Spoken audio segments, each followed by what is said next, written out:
সকাল সকাল তোমাদের ভাইয়া কাজ থেকে বাড়ি আসার সময় সকালবেলা নাস্তা নিয়ে এসছে। তো আনতে বলেছিলাম, একটু বলছিল বলে তাই আমি ভাবছিলাম পপস আনতে, তো পপস না এনে এনেছে সিঙ্গাড়া। তো hello viewers, welcome back to my channel Rahina's ব্লগের আরও একটা নতুন ব্লগে সবাইকে স্বাগত। কেমন আছো সবাই? আশা করছি ভালো আছো। আমরাও তোমাদের দয়ায় অনেক অনেক ভালো আছি। তো ব্লগটা আজকে শুরু করেছি বাজে এখন 10:30। সকালবেলা তো দেখলে খাওয়া দাওয়া করে নিয়েছি, বাইরের লোক নিয়ে এসেছিলো সমস্যা বা সিঙ্গাড়া যেটাই বলো, সেটা খাওয়া দাওয়া করে নিয়ে তারপরে এর ভিতরে আমার যা কাজ ছিল সকালের করে ভাতটাও বসিয়ে দিয়েছি। আর এখানে দেখো সুন্দর একটা রোজ গোলাপ ফুল, আর এখানে হচ্ছে গাঁদা ফুল। মনটা সকালবেলা খুব ভালো হয়ে গেল এত সুন্দর ফুল দেখে। আর এই গাছটাতে অনেকগুলো আমের হচ্ছে মুকুল এসেছিলো, তার ভিতরে আম হচ্ছে 3টে মতো দাঁড়িয়েছে আর সবগুলো পড়ে গেছে কচি অবস্থায়। তো আমি এখন নিচে এসেছি মূলত কী করতে বলো তো, ময়লা ফেলতে। তো কালকে সারাদিনের যে ময়লা থাকে সেটা পরের দিন সকালে আমি ফেলে দিই, বালতিতে করে রেখে দিই। তো সেটাই হচ্ছে ফেলতে এসেছিলাম, তাই তোমাদের একটু ভিডিও করে দেখালাম। তো এখন চলে যাব ওপরে। আর এর ভিতরে আমি জামা কাপড় বললাম না, যা যা কাজ করার করে নিয়েছি। আর বাইরেও একটু বাড়ি এসে তখন বাজে 10টা 10-20। তো বলছিল তোমাদের জন্য নাস্তা নিয়ে যাচ্ছি, সাথে আমিও খাবো, তাই আমি একটু লেট করে খেয়েছি। লেট করে বলতে এরকম 10টা 11টার দিকেই খাওয়া হয়। আর ওই পাশে মেয়ে খাচ্ছে। আর এই সময়টায় অন্ধকার লাগছে, আমার হচ্ছে ফোনের ফ্ল্যাশ জ্বালানো ছিল না, তো ফ্ল্যাশটা জ্বালিয়ে নিয়ে তারপরে আবার ভিডিও করছি। আর আজকে সকাল থেকে আকাশ মেঘলা মেঘলা ভাব, কারণ অল্প অল্প হাওয়া হচ্ছে, রোদ্দুর হচ্ছে, সাথে মেঘলা আছে, আকাশে মেঘ। তো দুপুরবেলা রান্না বান্না তেমন কিছু তোমাদের সাথে শেয়ার করিনি, কারণ আগের দিনে মাংস ছিল, এটা কলা সিদ্ধ দিয়েছিলাম।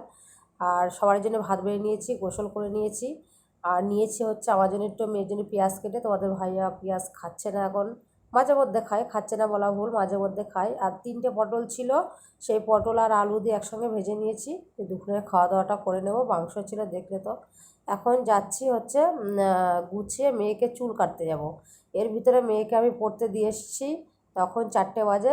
4টের সময় পড়তে দিয়ে তো ওকে পড়তে দিয়ে আমি বাড়ি এসে আবার হচ্ছে একটু রেস্ট নিয়ে এখন 5:45 বাজে যাচ্ছি ওকে আনতে, একেবারে নিয়ে যাব ওকে চুল কাটতে মেয়েকে 6টার দিকে। তো আমি একটু তাড়াতাড়ি বার হয়েছি, এতটা রাস্তায় যাব।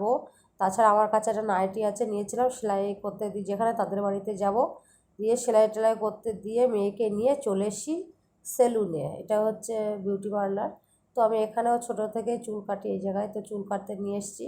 আর জুনের 3 তারিখ থেকে ওদের স্কুল শুরু হয়ে যাবে। আর ওর চুলটাও কাটা হয়নি 3-4 মাস, তো চুলের আগাটা কেমন একটা হয়ে গেছে। ভাবছি যে স্কুল মানে খোলার আগে চুলটা একটু কেটে দেবো।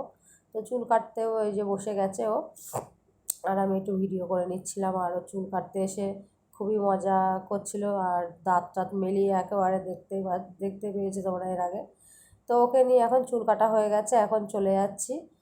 আর ইউ শেপের চুল কেটেছি ওকে, মানে ওর যখনই চুল কাটি আমি ইউ শেপ করেই কাটি, স্ট্রেট খুব কমই দিয়ে কাটি। আর এইখানটায় ও দরজা টানতে পারছিল না, তো আমি বলছিলাম যে তুই কি খাস না নাকি। তো আসলে কথাটা হচ্ছে কি বলতো, এই যে কাচের দরজা কিন্তু হচ্ছে বড়দের তাই টানতে অসুবিধে হয়, এত টাইট থাকে বা ভার থাকে।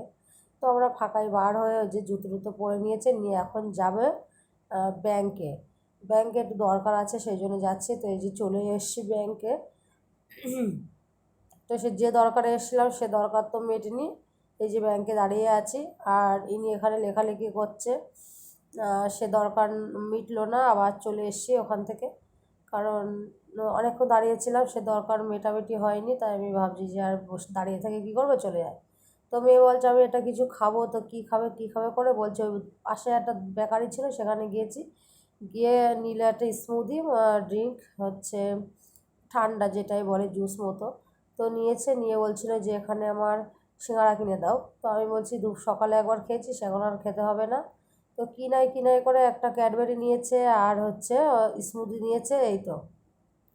ওখান থেকে বার হয়ে রাস্তার ধারে হচ্ছে জুতোর দোকান, ব্যাগ একসঙ্গে, কসমেটিক এরকম তিন, মানে অনেক রকমের একসঙ্গে দিয়ে একটা দোকান। তো বেশ বড় দোকানে। তো আমি এসেছি ছাতা দেখতে, আমার একটা ছাতা কিনতে হবে। আর এই পাশে মেয়ের জুতোও দরকার। তো ওখানে বাচ্চাদের বড়দের সবারই জুতো পাওয়া যায়, তো ওর জন্য জুতো দেখছিলাম কোনটা কি ওর জন্য ঠিক হয় জুতো। তো জুতোটা ওর পাতলা হয়ে গেছে পায়ের গোড়ালির দিকে, তো জুতো দরকার ছিল, তো জুতোটা নিয়ে নিলাম। আমার ছাতার অনেকটা দাম বলছিল, 380 টাকা দাম। তো আমি ছাতাটা আজকে নেওয়া বন্ধ করে রেখেছি, আগেও জুতোটা কিনে দিলাম। তারপরে কসমেটিকের দোকান থেকেও কিছু জিনিস নিয়েছি, চলো সঙ্গে থাকো। অবশ্যই দেখাবো বাড়ি গিয়ে। তো রাস্তা দিয়ে আগে বাড়ি যাই, কী কী নিয়েছি অবশ্যই দেখাবো। এটা হচ্ছে সাথেই, মানে দোকানে ঢুকে আগে কসমেটিক, তারপরে তার ডান হাতে ব্যাগ, জুতো, ছাতা সব রকম। তো বাড়ি চলে এসে দুধটা গরম করতে দিয়েছি, দুধ না গরম করলে আবার হয়ে যাবে মানে খারাপ। তো কী কী নিয়েছি দেখো, এখান থেকে এই যে মেয়ের ওই জুতো দেখলেই তো জুতোটা নিয়ে নিলাম, পিঙ্ক আর সাদা একসঙ্গে। আর হচ্ছে জুতোটা হালকার ভিতরে, বেশ ভালো, পরতেও সুবিধা হবে বাচ্চা। আর ছোট্ট একটা হেয়ার সিরাম নিলাম, হেয়ার সিরাম শেষ হয়ে গেছে। আর বড় ছিল, আমি ছোট এরকম একটা ছোট নিলাম। আর এখানে নিয়েছি দোকান থেকে কেক, আর মেয়ের জন্য একটা হার। এই যে ডেয়ারি মিল্ক নিয়েছে দোকান থেকে। আর আমি সিট পরোটা নিয়েছি দুটোই। এখানে কেরালাতে কিন্তু এরকম সিট পরোটা পাওয়া যায়, আমাদের পশ্চিমবাংলায় কিন্তু পাওয়া যায় না এটা। তারপরে ওইদিকে হচ্ছে কেক নিয়েছি, আটায় ওর জন্য হেয়ার ব্যান্ড নিয়েছি। এই তো টুকিটাকি জিনিস। আর দোকান থেকে নিয়েছি শ্যাম্পু, গায়ে মাখার সাবান, এই যে কিউটি, এই সাবানটার নাম কিউটি। তো এটা আমি সব সময়ের জন্যই ব্যবহার করি এখন। আর এই যে হেয়ার ব্যান্ডটা নিয়েছি, ওর জন্যে 20 টাকা নিয়েছে হেয়ার ব্যান্ডটা, আর হারটা নিয়েছে 25 টাকা। তো পছন্দ হয়েছে, নিয়ে নিলাম। আর এখানে ঝালের চপ নিয়েছি দুটো, চা দিয়ে খাবো। তো চা হয়ে গেছে, চলো চাটা খেয়ে নিই। তো চা খেতে খেতে একটাই কথা বলবো, চ্যানেলে যারা নতুন হয়ে থাকো অবশ্যই চ্যানেলকে সাবস্ক্রাইব করে নেবে। আর ফেসবুক পেজ থেকে দেখে থাকলে পেজটাকে সবাই ফলো দিয়ে পাশে থাকবে। দেখা হবে নতুন কোনো ভিডিওতে, ততক্ষণ সবাই ভালো থাকবে, সুস্থ থাকবে, বাই।